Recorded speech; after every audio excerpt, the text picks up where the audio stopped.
എല്ലാ കൂട്ടുകാർക്കും നല്ലൊരു രാത്രി ആശംസിച്ചുകൊണ്ട് നമുക്ക് നേരെ ഗീതുവിന്റെയും ഗോവിന്ദിന്റെയും നാളത്തെ നല്ലൊരു പ്രൊമോ വിശേഷം കേട്ടാലോ. ആദ്യമായി കാണുന്നവരാണെങ്കിൽ ചാനൽ ഇഷ്ടപ്പെട്ട ഒന്ന് സബ്സ്ക്രൈബ് ചെയ്യാൻ മറക്കരുതേ. അതോടൊപ്പം തന്നെ കണ്ടുകൊണ്ടിരിക്കുന്ന എല്ലാവരുടെ സപ്പോർട്ടിലേക്കും തുടർന്നും പ്രതീക്ഷിച്ചുകൊണ്ട് നമുക്ക് നേരെ നമ്മുടെ വിശേഷത്തിലേക്ക് അങ്ങോട്ട് പോയാലോ. അങ്ങനെ ഇന്നത്തെ വിശേഷം നമ്മൾ കണ്ടു. വിനോദ് പ്രിയയും കുഞ്ഞിനെയും കാണാനായിട്ട് അറക്കല് വീട്ടിലേക്ക് വരുവാണ്. അങ്ങനെ വരുന്ന സമയത്ത് വരുണും രാധികാമ്മയും വിനോദിനെ ഇറക്കി വിടാനായിട്ട് ശ്രമിക്കുന്നുണ്ട്. പെട്ടെന്ന് ഗീതു അങ്ങോട്ട് വന്നിട്ട് പറഞ്ഞു, അതെ ഞാൻ പറഞ്ഞിട്ടാ വിനോദ് ഇങ്ങോട്ട് വന്നേ. കുഞ്ഞിന്റെ അച്ഛനാ അവൻ എന്താണെങ്കിലും കുഞ്ഞിനെ പ്രിയനെ കണ്ടിട്ടേ പോകത്തുള്ളൂ എന്ന് പറയാം. ഇത് കേട്ട് കഴിഞ്ഞപ്പോഴത്തേനും വരും പറഞ്ഞു, അതൊക്കെ പറയാൻ നീ ആരുടേന്ന് ചോദിക്കുക. ഇത് കേട്ടപ്പോ ഗീത പറഞ്ഞു, ഞാൻ ആരാണെന്ന് അറിയണമല്ലേ. ഞാന് ഈ അറക്കൽ വീട്ടിലെ ഗോന്മാതന്റെ ഭാര്യ, അതറിയില്ലേടാ നിനക്കെന്ന് ചോദിക്കണം. നീ എന്താന്ന് വിളിച്ച എടാന്നോ? അല്ല പിന്നെ നിന്നെ ഞാൻ എന്ത് വിളിക്കണം? നീന്നോ? ഇത്രയും കാലം വരുണേട്ടാന്ന് വിളിച്ചോണ്ട് നീ എന്നെ നീന്ന് വിളിക്കുക അല്ലേടിന്ന് ചോദിക്കുക. അതെ അങ്ങനെ തന്നെ വിളിക്കും. കാരണം നിന്നെ അങ്ങനെ വിളിക്കാതേ ഉള്ളൂ. കാരണം ഏട്ടാന്ന് വിളിക്കാനുള്ളതൊന്നും നിനക്കില്ല. കാരണം അങ്ങനെ വിളിക്കണമെങ്കിൽ അങ്ങനെ കേൾക്കേണ്ട ആൾക്ക് അതിൻ്റെതായ ഒരു യോഗ്യതകളും കാര്യങ്ങളൊക്കെ വേണം. അതൊന്നും നിനക്കില്ലാത്തടത്തോളം കാലം അങ്ങനെ വിളിക്കേണ്ട കാര്യമില്ലെന്ന് പറയണം.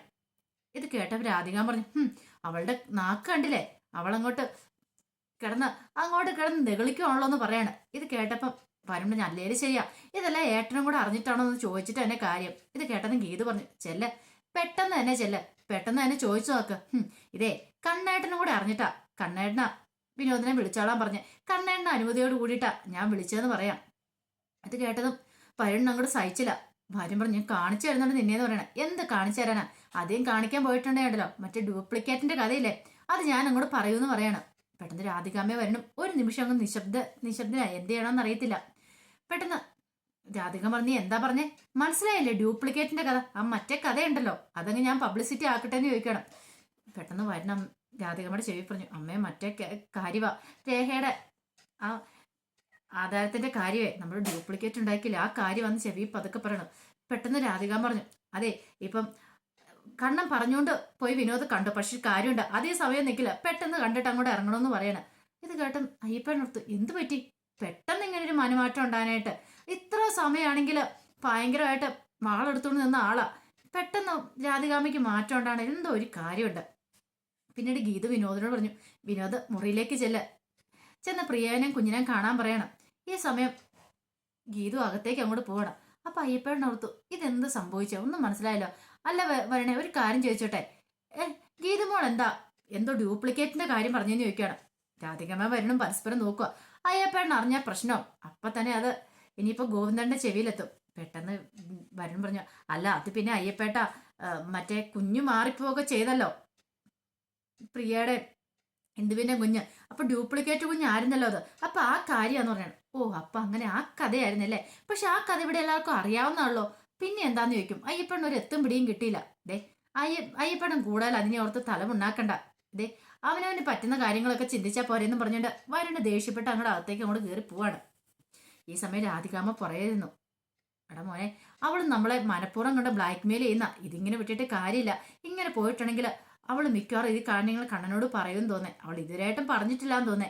അങ്ങനെ എന്തേലും അറിഞ്ഞിട്ടുണ്ടെങ്കിൽ കണ്ണൻ നമ്മളോട് ചോദിക്കണ്ടെന്ന് പറയണം. ഇത് കേട്ടപ്പോൾ വരുമ്പോൾ അത് ശരിയാ, പക്ഷേങ്കിലുണ്ടല്ലോ എന്തുകൊണ്ട് അത് പറയാത്തേന്ന് മാത്രം എനിക്ക് അറിയത്തില്ലാത്തേ. അവളുടെ മനസ്സിൽ എന്തെങ്കിലും പ്ലാൻ ഉണ്ടോ അമ്മേന്ന് ചോദിക്കണം. അതൊന്നും അറിയത്തില്ല.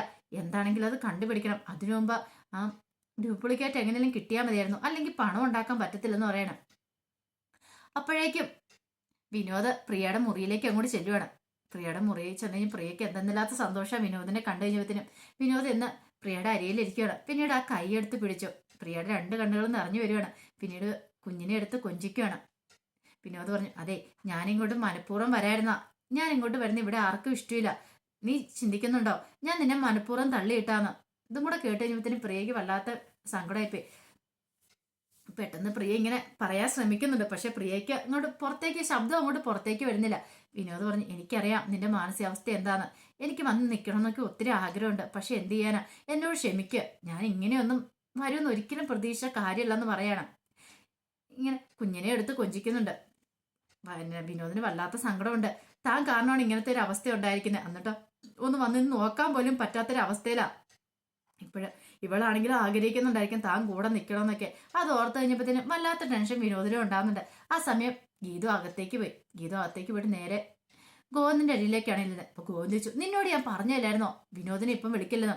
12 മണിക്ക് ശേഷം ഞാൻ പുറത്തു പോകും, അതിനുശേഷം വിളിച്ചാൽ മതി എന്ന് പറഞ്ഞിട്ട് നീ എന്തിനാ അവനെ ഇപ്പൊ ഇങ്ങോട്ട് വിളിച്ചേന്ന് ചോദിക്കുക. ഇത് കേട്ട് കഴിഞ്ഞപ്പോഴത്തേനും ഗീത് പറഞ്ഞു, ഗോവിന്ദേട്ടാ ഒന്ന് സമാധാനപ്പെട്, വിനോദ് വന്ന് കുഞ്ഞിനെ ഒന്ന് കണ്ടുപോയെന്ന് ഓർത്ത് എന്താ കുഴപ്പമിരിക്കണമെന്ന് ചോദിക്കും. ദേ ഒരു കാര്യം ഞാൻ പറഞ്ഞേക്കാം, എനിക്ക് ഇഷ്ടമില്ലാത്ത കാര്യമാണെന്ന് അറിയാലോ, അത് സമ്മതിച്ചു. പക്ഷെ ഞാൻ നോക്കിയിട്ട് ഒരു പ്ലാൻ ഉണ്ടെന്ന് പറയണേ. എന്ത്? വിനോദിനെ വെച്ച് നമുക്കൊരു കളി കളിച്ചാലോ എന്ന് ചോദിക്കും. എന്ത് കളി? അല്ല, വിനോദ് വന്നല്ലോ, അപ്പൊ വിനോദ് വന്നത് കണ്ണേട്ടന് ഇഷ്ടപ്പെടാതെ കണ്ണേട്ടനും വിനോദിനോട് ദേഷ്യപ്പെടണം. അങ്ങനെ ദേഷ്യപ്പെടുവാണെങ്കിൽ ഒരു പക്ഷെ മിക്കവാറും ചിലപ്പോ പ്രിയയിൽ എന്തെങ്കിലും മാറ്റം ഉണ്ടാവുമായിരിക്കും എന്ന് പറയാം. നീ എന്തൊക്കെയാ പറയണേന്ന് ചോദിക്കും.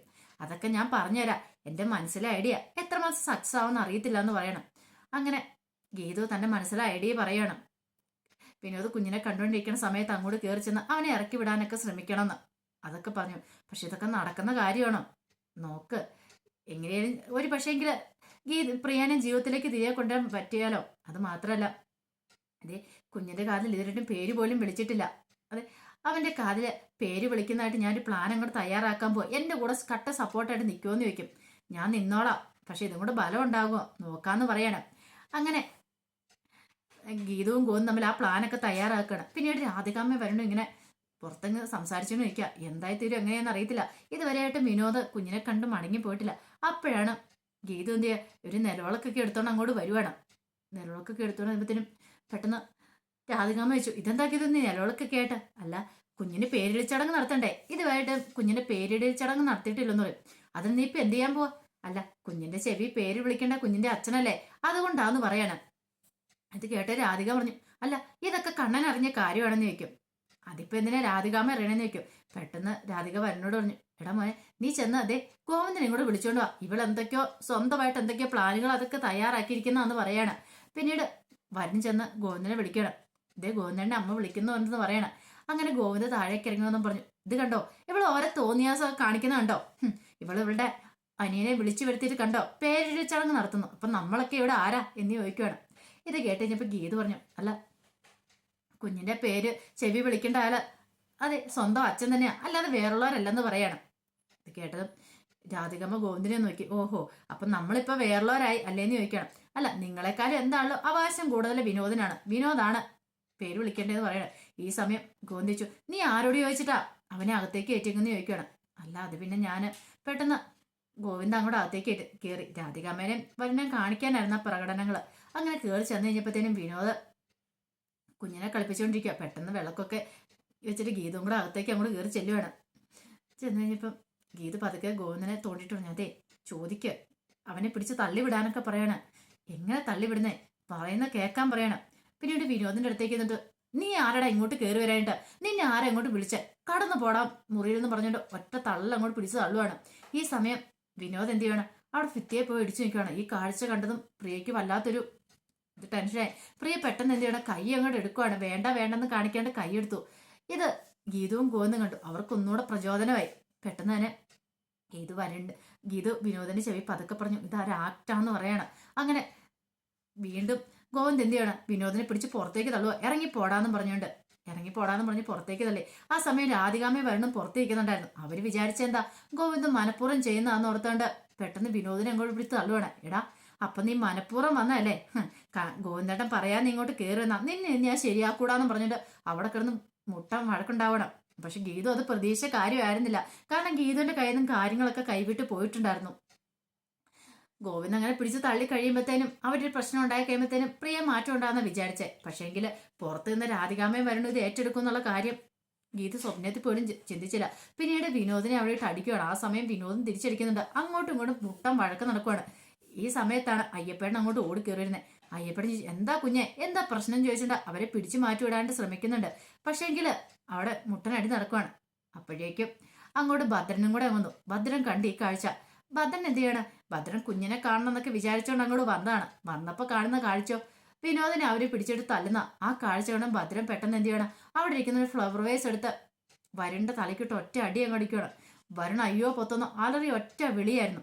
ആ വിളി കേട്ട് കഴിഞ്ഞപ്പോഴത്തേനും അകത്തുനിന്ന് പ്രിയ വിചാരിച്ചെന്താ വിനോദാന്ന് ഓർത്തോണ്ട് പ്രിയ ഏട്ടാന്നും പറഞ്ഞോണ്ട് ഒറ്റ വിളിയായിരുന്നു.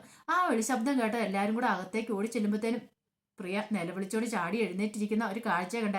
ആ ഒറ്റ ഇതില് ഒരു പെട്ടെന്നുണ്ടാകുന്ന ഒരു സഡൻ ആയിട്ടുള്ള എന്തെങ്കിലും കാര്യം ഉണ്ടാവുകയാണെങ്കിൽ അവൾക്ക് ജീവിതത്തിലേക്ക് പെട്ടെന്ന് തിരികെ വരാമെന്ന് ഡോക്ടർ പറഞ്ഞിട്ടുണ്ടായിരുന്നു. അങ്ങനെ പ്രിയ ജീവിതത്തിലേക്ക് മടങ്ങി വരികയാണ്. അപ്പൊ അതിന്റെ വിശേഷങ്ങളൊക്കെയാണ് നാളെ നമ്മൾ കാണാൻ പോകുന്നത്. ആ വിശേഷങ്ങളൊക്കെ നമുക്ക് എല്ലാവർക്കും കാത്തിരിക്കാം കേട്ടോ. ഇതിന്റെ ബാക്കി വിശേഷങ്ങളുമായിട്ട് നാളെ രാവിലെ തന്നെ വരും കേട്ടോ. മറക്കാതെ എല്ലാവരും കയറി കാണണേ. അപ്പൊ എല്ലാവർക്കും ഒരിക്കൽ കൂടി നല്ലൊരു രാത്രി ആശംസിച്ചുകൊണ്ട് നിർത്തുന്നു. നന്ദി.